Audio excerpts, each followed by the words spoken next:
the line join the vertex and the middle point of the opposite side. This is median. But whereas in the other side, ఇంకో వైపు చూస్తాం. ఈ వైపు నేను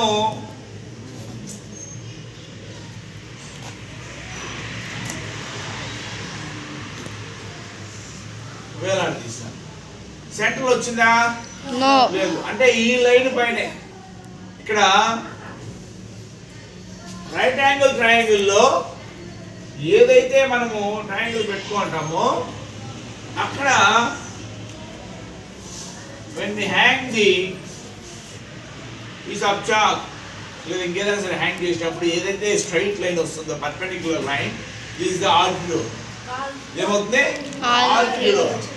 అదే నేను ఇక్కడ దీన్ని తీసుకెళ్ళి ఇక్కడ సెంటర్లో ఇలా పెట్టాను అనుకో, ఈ ట్రయాంగిల్కి హ్యాంగ్ చేసినప్పుడు నేను వదిలేసినప్పుడు అది ఆల్టర్నేటివ్ చూపించింది. నేను ఇక్కడ సెంటర్లో పెట్టాను ఈ లైన్.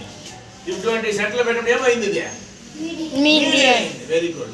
సో మీడియన్ అంటే the line join the vertex to the opposite side of the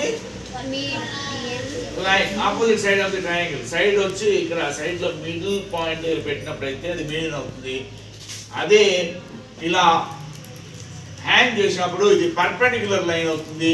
vertex నుంచి హ్యాంగ్ చేస్తే లేదా డైరెక్ట్ గా పర్పెండిక్యులర్ లైన్ గీస్తే అది హైట్ అవుతుంది. ఇది సపోజ్ అబ్ట్యూజ్ యాంగిల్ అనుకోండి, అప్పుడు ఏమవుతుందంటే అక్కడ బయటకు వెళ్ళిపోతుంది. It line height will be altitude will be outside of the triangle.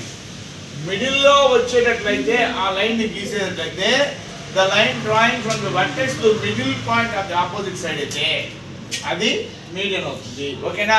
ఇప్పుడు ట్రయాంగిల్స్ కి 3 సైడ్స్ తెలుసు మీకు, 3 యాంగిల్స్ ఉంటాయని తెలుసు, 3 వర్టెక్స్ ఉంటాయని తెలుసు. దానికి పేర్లు పెట్టాము. అదేవిధంగా మీడియన్ ఇంకేం నేర్చుకున్నాము?